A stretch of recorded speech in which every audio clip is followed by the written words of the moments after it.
Welcome to my channel, guys. Thank you so much. Today I'm teaching you my version of a Vietnamese dish called pho. Pho is an amazing noodle flavor packed broth.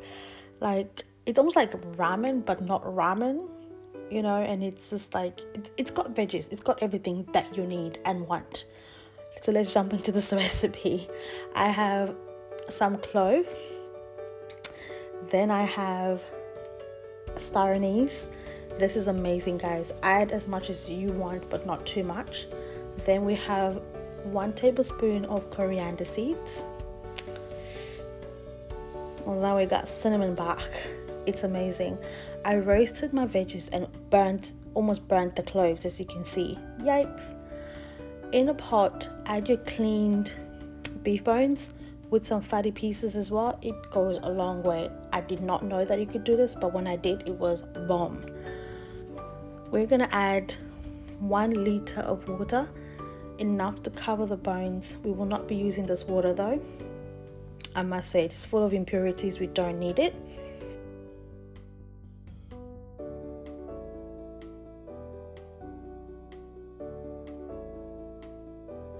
This part is just you cleaning your onions, chopping up your stuff. Not overly exciting, but just make sure you wash your onions. I put everything in one bowl because I had to do the dishes. There goes my seasoning. I ended up using half a cup of soy sauce, light soy sauce, and then half a cup of brown sugar mixed in with white sugar, because I didn't have any more, just normal brown sugar. With your scallions or spring onions, chop them up roughly. Some people don't actually add this in. As I said, it's my version that my family and myself like. Now let's go back to the bones. For the bones, we do not need that water, guys. It's full of impurities. Tip it out, rinse it, and add more clean water to cover the bones. Add your seasoning, let it simmer. Do not boil. This is what we don't need. Get rid of all those impurities, guys. It is yuck. It just makes your broth cloudy. Yeah, you don't need it. Get rid of as much as you can. If you try your best, you will get rid of a lot of it.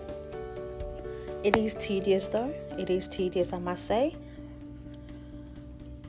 As you can see, I did try my best to get rid of the most that I can. Look at all that yuck. That is what could have been in your stomach. Yeah. I got tired. I did mine the night before, so I just turned it off and I went to bed. Yeah. So we came back the next day. All the oil has solidified on top. Get rid of it. Don't need it either. It's full of flavor, but we don't need it. Then we're going to start the straining process. We need to separate the meat from the broth, and then the broth from the veggies that we put inside. Not as hard as it looks, guys, honestly. I added another half a cup of soy sauce and half a cup of sugar, but I ended up spilling a full cup of sugar instead of half a cup, which didn't make a difference because it tasted amazing. I ended up losing my footage after adding the fish balls. Look at the final results. We've got bean sprouts, we've got coriander, we've got basil, we have cooked noodles. You might have noticed I don't have raw meat because I can't stomach it, so I just blanched it in the broth. Let me know what other videos you would like to see at the bottom. Bye, guys.